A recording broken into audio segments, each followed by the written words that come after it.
तर हे आहे पहा माझ्या आईचं देवघर आणि आज आई घरी नसल्यामुळे मला देवपूजा करायची आहे। तर हे आहे आईच्या घरातले सगळे देव। तर आधी 2-2 मूर्त्या झाल्या होत्या तर त्या आम्ही कमी केल्यात।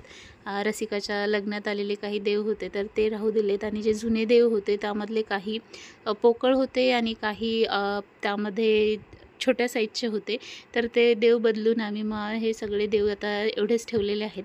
आणि इकडे पहा वसुबारससाठी आणलेली ही गाईची मूर्ती आहे, रेणुका मातेचा फोटो आहे, गजानन महाराजांचा फोटो आहे आणि वरती इथे हे जगन्नाथपुरीला आई गेली होती तर तिथून आणलेली ही मूर्ती आहे। त्यासोबत शंखसुद्धा आईने आणले होते। आई पण वाजवते आणि माझा भाऊ पण ते वाजवतो रोज देवपूजा झाली की। आणि ही लक्ष्मीची मूर्ती आहे, जुनीच आहे, नवीन मूर्ती आईने दुसरीकडे ठेवलेली आहे। आणि हे जे छोटं लॉकेट दिसते ते आणि हा शाळीग्राम हे सुद्धा जगन्नाथपुरीवरूनच तिने आणलेला आहे। चला तर मग आता मला देवपूजा करायची आहे तर पाहूया कशा प्रकारे मी देवपूजा करते। तर असं प्रसन्न असं देवघर आईचं आहे। थोडेसे फुलं मी घेऊन आलेली आहे देवपूजेसाठी शेजारून। तर सर्वात आधी मी सगळे देव खाली घेतले आणि हा कोपर म्हणतात आमच्याकडे। तर तांब्याचे पण खूप भांडे आहेत आईकडे, पण देवाचं पाणी खाली सांडू नये म्हणून आई हे वापरते। तर मी सुद्धा त्यामध्ये सर्वात आधी देव स्वच्छ पाण्याने धुवून घेत आहे। त्यानंतर मी दुधाने अंघोळ घालणार आहे आणि मग नंतर परत पाण्याने अंघोळ घालून वस्त्र घालून त्यांना पुसून छान पहिल्यांदा, नंतर वस्त्र घालून मग हळदी कुंकू वाहून त्यांना त्यांच्या जागेवरती स्थापित करणार आहे।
तर इथे माझं देवांना स्नान करून झालेलं आहे आणि आता मी ते स्वच्छ पुसून घेत आहे।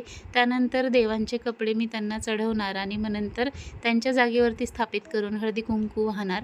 तर देवपूजा करताना आपल्याला खूप छान वाटतं आणि आज मला ही देवपूजा तुमच्यासोबत सुद्धा शेअर करायची होती। कालच करायची होती पण काल उशीर झाला, आईला घाई होती आणि अर्धी देवपूजा याची झाल्यानंतर मला ते सुचलं। त्यामुळे मग म्हटलं आज आई नाही आहे आणि मला करायची आहे तर मी ते तुमच्यासोबत शेअर करते। तर सगळ्यात आधी आता अशा प्रकारे पुसून घेतलेले आहेत।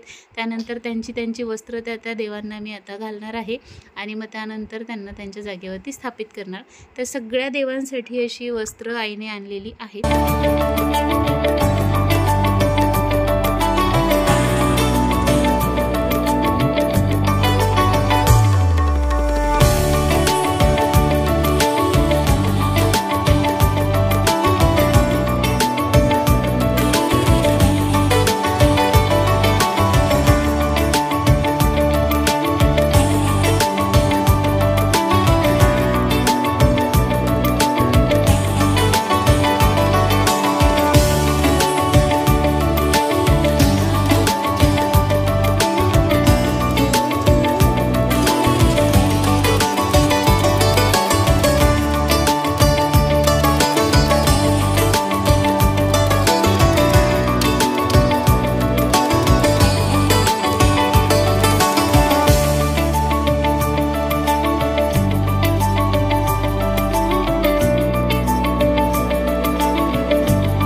मलाही काही पूजेतल्या खूप जास्त गोष्टी माहिती नाहीत. जशी आई करते, जशा माझ्या सासूबाई करतात त्यांचं बघून बघून मी करते. आणि तुम्हाला जर यामध्ये काही गोष्टी अशा आहेत ज्या चुकीच्या पद्धतीने होत आहेत किंवा वेगळ्या पद्धतीने त्या व्हायला पाहिजेत, असं काही वाटत असेल तर तुम्ही मला नक्की कमेंट करून सांगा. ते चेंजेस मी करेल पूजेमध्ये आणि त्यानुसार पुढची पूजा त्यानुसार करेल. पूजा तर झाली होती. त्यानंतर माझा फेवरेट पार्ट म्हणजे रांगोळी काढणं. तर आई इथे रांगोळी नाही करत, पहिले काढायची, आता नाही काढत, पण मी काढली आहे आज. आणि इथे पावलं मी काढले, त्यानंतर स्वस्तिक काढले आणि मग त्यालासुद्धा हळदी कुंकू वाहिलेलं आहे. तर तुम्ही पहा कशा प्रकारे मी हे पावलं काढलेली आहे. लक्ष्मीचे खूप प्रकारचे पावलं काढता येतात आणि याचा एक व्हिडिओसुद्धा मी टाकलेला आहे चॅनलवरती, ज्यामध्ये मी खूप प्रकारे दाखवलेले आहे. तर तो तुम्ही पाहू शकता. शक्य झाल्यास मी तुम्हाला डिस्क्रिप्शनमध्ये त्याची लिंक पण देईल. तर नवरात्रीमध्ये मी माझ्या घरी 9 दिवस 9 प्रकारची पावलं काढायची. यावर्षी ते जमलं नाही मला, कारण मी अर्धे दिवस तर आईकडेच होती. त्यानंतर मग सासरी गेले दसऱ्याच्या तेवढ्यात. माझी परीक्षा होती, परंतु ती पोस्टपोन झाल्यामुळे मग मला जावं लागलं मध्येच. आत्तासुद्धा मी आईकडे आहे. तर दिवाळीच्या सुट्ट्या आहेत आणि सोबतच माझी येणाऱ्या 9 तारखेला परीक्षासुद्धा आहे. तर त्यासाठी मी इथं जास्त दिवस थांबलेली आहे. तर आई आज आमची दुसऱ्या गावाला गेली, त्यामुळे मग ही संधी मला मिळाली. नाहीतर देवपूजा आईची आईच करते.